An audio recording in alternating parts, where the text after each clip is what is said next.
నిజాయితీ కలిగిన అధికారులు ప్రభుత్వ నాయకుల చుట్టూ ప్రదక్షిణలు చేయలేక తిరగలేక పైరవులు చేసుకోలేక కేవలం వాళ్లకు ఉండబడిన మెరిట్ ర్యాంకును ఉద్యోగ ధర్మాన్ని నిజాయితీని వ్యక్తిగత సామర్థ్యాన్ని నమ్ముకొని మాత్రమే ప్రభుత్వం వాళ్ళ సేవలను ఉపయోగించుకుంటుందని క్షేత్రస్థాయిలో ఆశిస్తున్న సందర్భాలు లెక్కలేరని కలవన్నారు.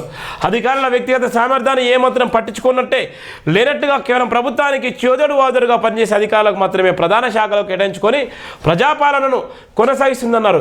ఎస్సీ ఎస్టీ ఐఏఎస్ ఐపీఎస్ అధికారులు వాళ్లకు ఉండబడిన రిలేషన్ హక్కులను కూడా పొందుకోలేకపోతుండడం ఎంతో విచారమన్నారు. పలుకుబడిని పరుపుతిని హోదాలను చూసి పదవులు కేటాయించే పరిస్థితికి ప్రభుత్వం చేరిపోవడం వల్ల నికర్సైన అధికారులు తీవ్ర అన్యాయానికి గురికావాల్సి వస్తుందన్నారు. చాలా సందర్భాలు అధికారులు వాళ్ళ సామర్థ్యానికి తగిన న్యాయం జరగడం లేదని లోపల ఎంతో మనవేదన చెందుతూ అధికార ఉద్యోగ ధర్మాన్ని పాటిస్తున్నారన్నారు.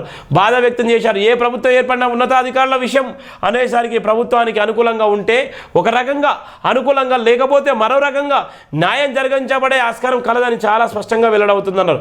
తెలంగాణలో కాంగ్రెస్ పార్టీ అధికారులకు వచ్చి 2 సంవత్సరాలు గడుస్తుండగా ప్రభుత్వానికి అనుకూలమైన అధికారులు 2-3 పౌలు ఒకే అధికారికి ఇన్ఛార్జీలుగా కేటాయిస్తూ కొనసాగించడం అధికార ధర్మానికి, అధికార నియమాలకు పూర్తి విరుద్ధమని ప్రభుత్వానికి తెలిసినప్పటికీ వాళ్లతోనే ప్రభుత్వ పాలన కాలం గడపడం విడ్డూరంగా ఉందన్నారు. సామర్థ్యం ఉన్న అధికారులకు పక్కన పెడుతున్నట్టుగా ప్రభుత్వం కేటాయిస్తున్న పోస్టింగ్లో ఉత్తర్వుల్లో స్పష్టంగా చేస్తున్నారు.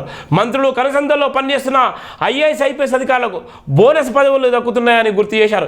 ముఖ్యమంత్రి సీఎం రేవంత్ రెడ్డి దగ్గర 3 పదవులు ఏ విధంగానైతే ఉన్నాయో అదేవిధంగా ఉన్నతాధికారులు కూడా పోస్టింగ్లతో పాటు ఇన్ఛార్జి పోస్టింగ్లకు బోనస్గా కల్పించిన ఒకే అధికారికి వివిధ శాఖల్లో పనిచేస్తూ ఏ శాఖకు సరైన న్యాయం చేయలేకపోతున్నారని విశ్లేషించారు.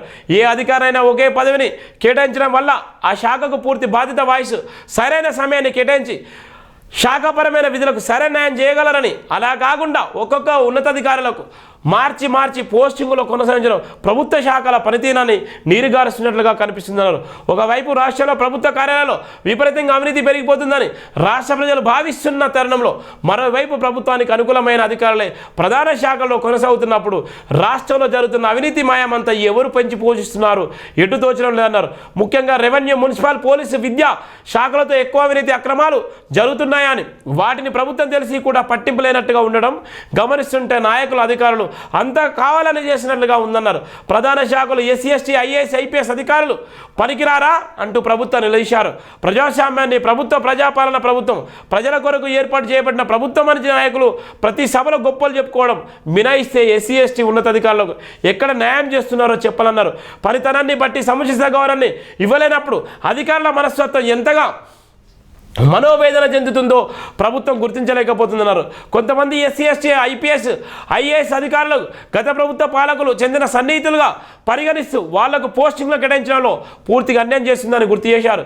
సిన్సియారిటీని బట్టి పోస్టింగ్లు కేటాయించబడాలి కానీ రాజకీయ పైరులను, అధికార పైరులను కొనసాగించుకొని పోస్టింగ్లు పొందుకోవడం ప్రజాపాలన ప్రభుత్వం అని చెప్పుకునే కాంగ్రెస్ ప్రభుత్వానికి వదిలేయాలన్నారు. చాలా కార్యాలయాల్లో ప్రజా సమస్యలు పట్టింపు లేకుండా వ్యవహరిస్తున్న అధికారులే ప్రధాన శాఖలో కొనసాగుతున్నట్లుగా తెలంగాణ రాష్ట్ర ప్రజలు విమర్శిస్తున్నారన్నారు. ఇకనైనా ప్రజాపాలన ప్రభుత్వం అని చెప్పుకునే కాంగ్రెస్ ప్రభుత్వం తెలంగాణ ప్రజల విశ్వాసాన్ని కాపాడడం కోసం ఉన్నతాధికారి పదవుల్లో సామర్థ్యం కలిగిన, నిజాయితీ కలిగిన ఎస్సీ ఎస్టీ ఐఏఎస్ ఐపీఎస్ అధికారులకు ప్రధాన శాఖలో కొనసాగిస్తూ వాళ్ళని గౌరవించాలని తెలిపారు. చివరిగా భావిస్తున్నట్లయితే తెలంగాణ రాష్ట్రంలో రాజకీయ పార్టీల మధ్య కొనసాగుతున్న కక్ష సాధింపు ఐఏఎస్ ఐపీఎస్ అధికారులకు రుద్దుతుండడం విచారకరంగా ఉందన్నారు. అందులో ప్రధానంగా ఎస్సీ ఎస్టీ ఐఏఎస్ ఐపీఎస్ అధికారులపై ఇంకాస్త ఎక్కువ కొనసాగించబడుతుందన్నారు. లూప్ లైన్లో పోస్టింగ్లు కేటాయించబడిన ఎస్సీ ఎస్టీ ఐపీఎస్ అధికారులకు, ఐఏఎస్ అధికారులకు తీవ్ర మనోవేదన చెందుతూ వాళ్లకు జరుగుతున్న అన్యాయాన్ని ఎవరు చెప్పుకోవాలో తెలియక అన్నిటికీ తగ్గించుకొని ఉద్యోగ ధర్మాన్ని బాధ్యతగా నెరవేరుస్తున్నారన్నారు.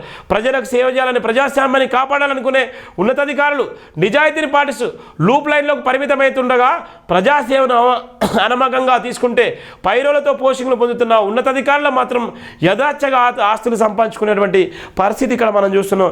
ఇది ఉన్నటువంటి నేపథ్యం. ఎంత దారుణమో చూడండిగా. ఎడిపోతుంది వ్యవస్థ అంటే ఇంత భయంకరమైనటువంటి వ్యవస్థలో ఉన్నటువంటి నేపథ్యం.